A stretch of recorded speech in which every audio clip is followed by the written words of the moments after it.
Good evening, good morning, wherever you are. Welcome back to Sonia KE. Thank you so much for watching my channel for this far.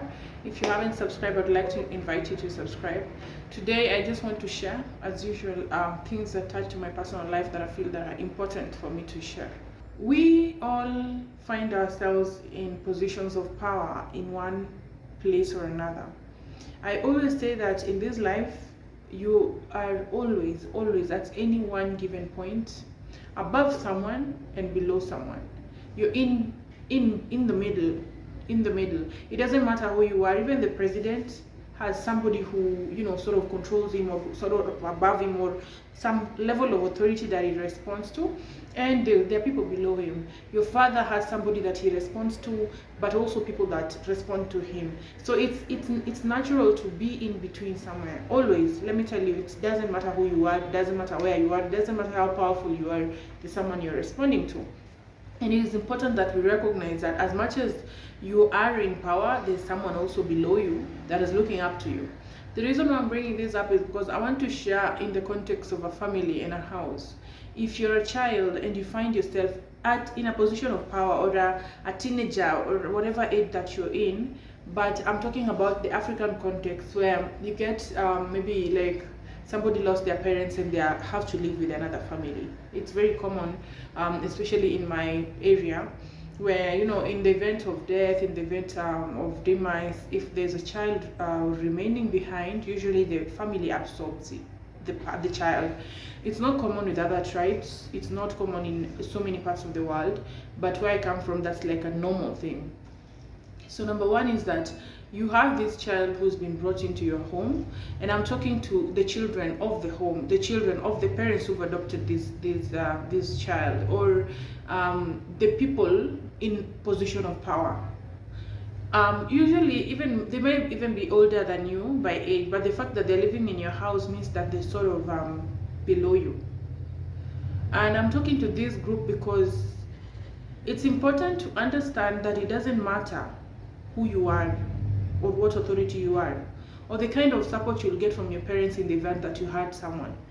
My advice today and my word of the day today is that do not intentionally hurt someone. Do not intentionally bring someone down just because you can. Do not be the kind of person that now that they are in our home, I'll mistreat them, probably because I know my mom would listen to them, or because I know even if my mom listens, there's nothing she'll do about it. She'll support me instead of supporting them, or with the knowledge that really these people are under my authority or under my feet. I know it sounds not really important, but it's important to recognize that people that come to your home with such kind of conditions are already traumatized, and you're killing a generation. You're killing a man who's already down. There's a saying in Africa, an African proverb that says that you do not shoot a man when they're already on their feet, and that's exactly what you're doing in very small ways.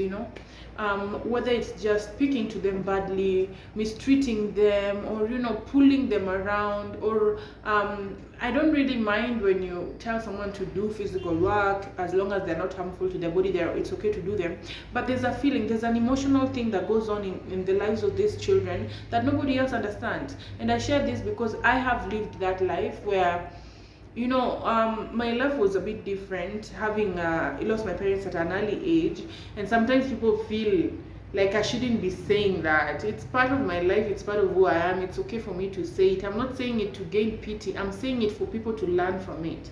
I'm saying it to share with the people in positions of authority, in positions of power. By that I don't mean you're the head teacher or you're the CEO of an organization. I mean that you have the ability to hurt these people if you wanted to, and reduce them to nothing, and nothing will happen to you. And imagine if every person who's above you who's able to do that was exercising that authority in the same way that you exercise on these people that are really helpless at that point. And the reason I say this so passionately is because how small things can destroy you. I've been in a place where I'm living in this house for a given period of time. You move and live with other people for a given period of time. You move and live with other people for a given period of time. And I have learned that there's a skill to being able to adapt. And trust me, not everybody is able to learn and catch up to that skill. and people learn differently. I had to, because for me it was a coping mechanism, it was a system, I had to learn how to do that, because imagine I'm in this home today, I get so used to this home, I get so used to this, and I'm not able to adapt to the other one. It becomes chaotic, and you're a bad person and this and that. And the reason, honestly, if you're in a position of power over a person who's already at their feet, don't use your power to put them low or to destroy them further. It's very rare to find they're there, but it's not a common thing to find someone who came from backgrounds like mine making it, especially in positions of power, because we are used to being pulled around, we are used to being used badly, we are used to being you're like people wiping their feet on you. It's so painful. Don't be the person who somebody cries at night and says, I wish I was so and so, or I wish I had this, or why is this better than that. They're pathetic, they're simple things, they're useless. But let me tell you something, there's a thing that happens in the spiritual realm when tears of say people who are weak fall, and you don't want to be the reason why your child is not happy because of the choices you made when you're young. It's not a threat, it's just that we need to be keen, especially in this generation where there's so many suicides, there's so many generational issues. We're handling a lot. When this person comes to your home, number one, recognize that this is an already traumatized child.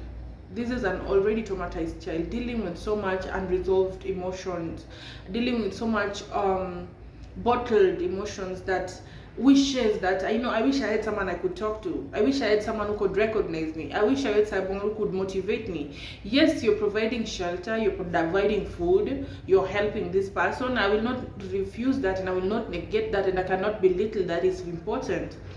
But emotionally, you're destroying this person. And this is how sometimes these people end up so badly, and they still become a burden to you when they die and live for you. Those kids that, if you just motivated them and encouraged them, they would have been an important part of the society. Or they end up doing things that they're not supposed to do. Don't be the reason why someone cries at night.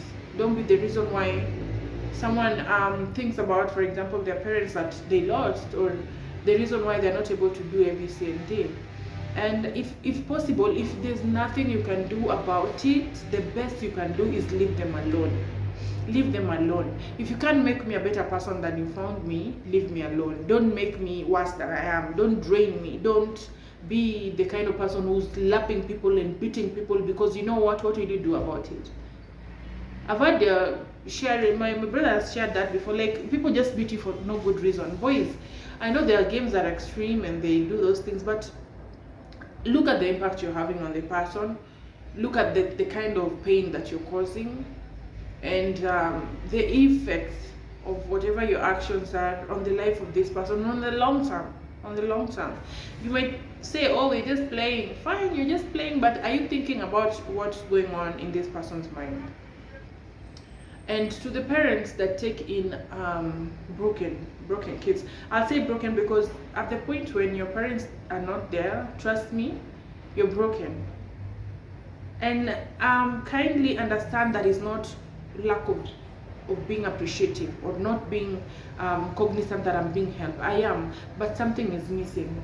Let me say this confidently, that in the face of this earth, in the face of this world, nobody can replace your parents. Nobody can replace your mother specifically.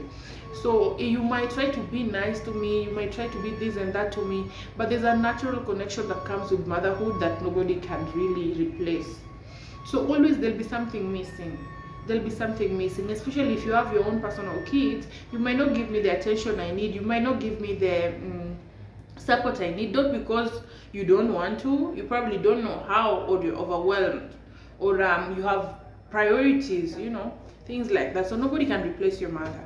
But when someone steps in, and if you're stepping in and you're taking up that responsibility, recognize that you're dealing with a broken person that might need some extra attention from you.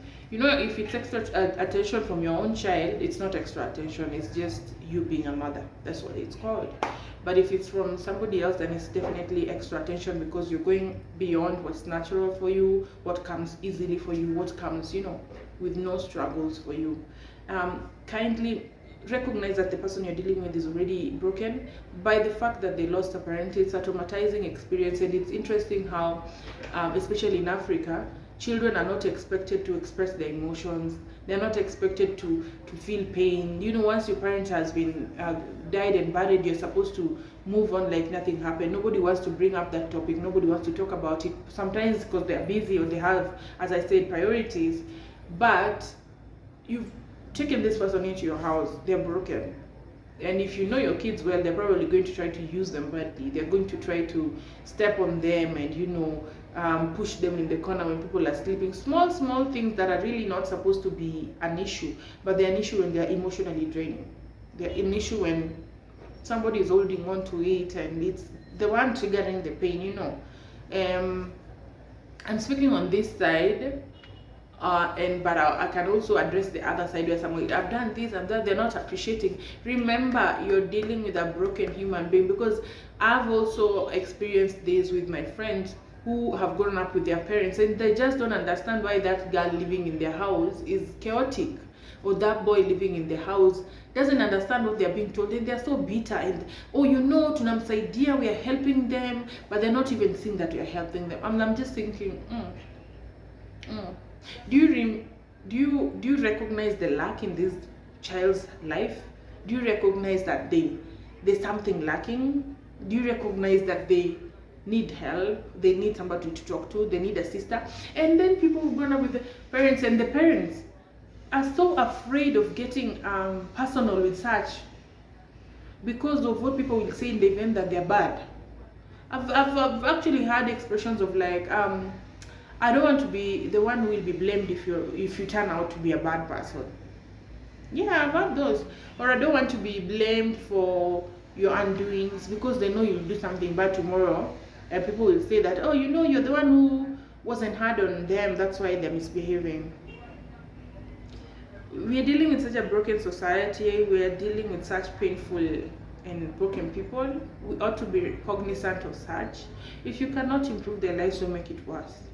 If you can't make them feel better, don't rain on their parade. Don't mistreat them. Don't overuse them. I'm just telling you, if you're in a position of power, kindly don't use your power wrongly. Don't use your power wrongly, because trust me, there's somebody above you who is also capable of using their power wrongly on you, but have chosen to be decent. So for the sake of humanity, recognize that, oh my God, they need help. They need support, they need love, they need care, they need personal attention, they need somebody who can be there, whether I am wrong, whether I am right, whether I do things the right way, the wrong way, they will always be there. That's all. Because we know that person that God gives you naturally to be there regardless of what is already missing. So, and cannot be replaced. But having somebody that I can know that, if I share this with them, I won't hear it with so and so, and I won't hear it here, and I won't hear it here, and they'll genuinely tell me the truth, and maybe they are, you know, genuinely concerned about my good and well-being. Is important. And I'm sharing this because for a long time, I've seen both sides. I've lived, and I have friends, and I have people that are very close to me and have really been good to me, who have both their parents, but they don't know how to handle their own. Or they've also been in situations where they're just like, what is wrong with these people? These people are broken. Those people have pain. Those people have tears. Those people have unresolved issues. They have things that they wish they could share that can't share. So be nice. Be nice. Not all the time, but when it's necessary, just be nice. And again, if you can't make my life better, don't make it worse. It's a lot of ranting, but I hope that I'm making some sort of sense, and I can reach out to certain people and just try to tell them that don't hurt people who are already hurt. Don't break people who are already broken. With that, have an amazing day. If this sharing was good to you or you liked it, kindly make sure that you subscribe, share, like, and comment, and see you in the next video. Bye for now. Sonia KE.